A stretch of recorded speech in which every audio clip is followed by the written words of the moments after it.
مجھے تو سمجھ نہیں آتی غیرت کدھر چلی گئی، دینی غیرت کہاں چلی گئی۔ ہم پتہ نہیں زندہ ہیں، ہمارا زندہ رہنا جرم ہے اگر ہم ان کی مدد نہیں کر سکتے۔ ایسی کوئی بے حس اور بے غیرت قوم بھی کبھی ہوئی ہوگی؟ ہم نے تاریخ میں بے غیرتی کی بڑی داستانیں سنی ہیں۔ اللہ تعالیٰ قرآن میں فرماتا ہے وَمَا لَكُمْ لَا تُقَاتِلُونَ فِي سَبِيلِ اللَّهِ، اب تمہیں کیا موت پڑ گئی ہے، اب کیوں نہیں لڑتے تم اللہ کے راستے میں؟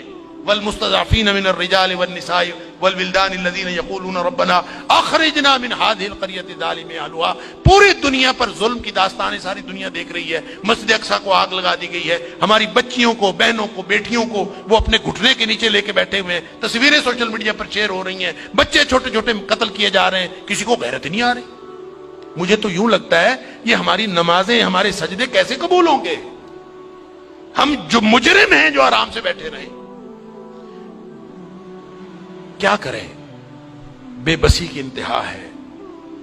میرا دل یہ کر رہا تھا کہ میں پاکستان کے جو حکمران ہیں، اگر 58 اسلامی ملکوں کے حکمرانوں کو تو ہم کچھ نہیں کہہ سکتے، اپنے ملک کو حکمرانوں کو تو کچھ کہہ سکتے ہیں کہ حکمرانوں اور فوج کے سپہ سالاروں، اگر تم ان کی مدد کر سکتے ہو تو کرو، ذمہ داری تو تمہاری ہے۔ نہیں کر سکتے نا تو ہمیں ایک جہاز میں بھر کے وہاں بھیج دو، کم از کم ہم عزت کی موت ماری جائیں، کم از کم جا کے ہم وہاں پہ ان کے ساتھ شہید ہو جائیں، اللہ کو قیامت کے دن ہم اور نبی کریم صلی اللہ علیہ وسلم کو چہرہ دکھانے کے تو قابل ہوں کہ اللہ ہمیں غیرت تھی، ہمارے اندر کوئی ملی اور دینی غیرت تھی۔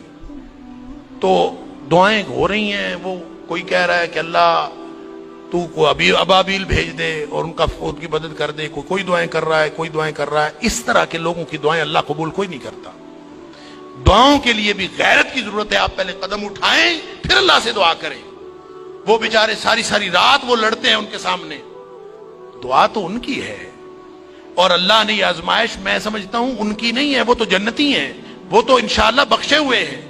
آزمائش یہ باقی ساری دنیا کی ہے، ہم ان کی وجہ سے مجرم بن رہے ہیں، اللہ تعالیٰ معاف فرمائے۔ تو یہ جب قاری صاحب پڑھ رہے تھے تو مجھے خیال آ رہا تھا کہ اللہ ان بیچاروں کے پاس طاقت نہیں ہے، وہ پتھر اکٹھے کر کے بیٹھے ہیں، توپوں بندوقوں کا مقابلہ پتھروں سے کیسے ہوگا؟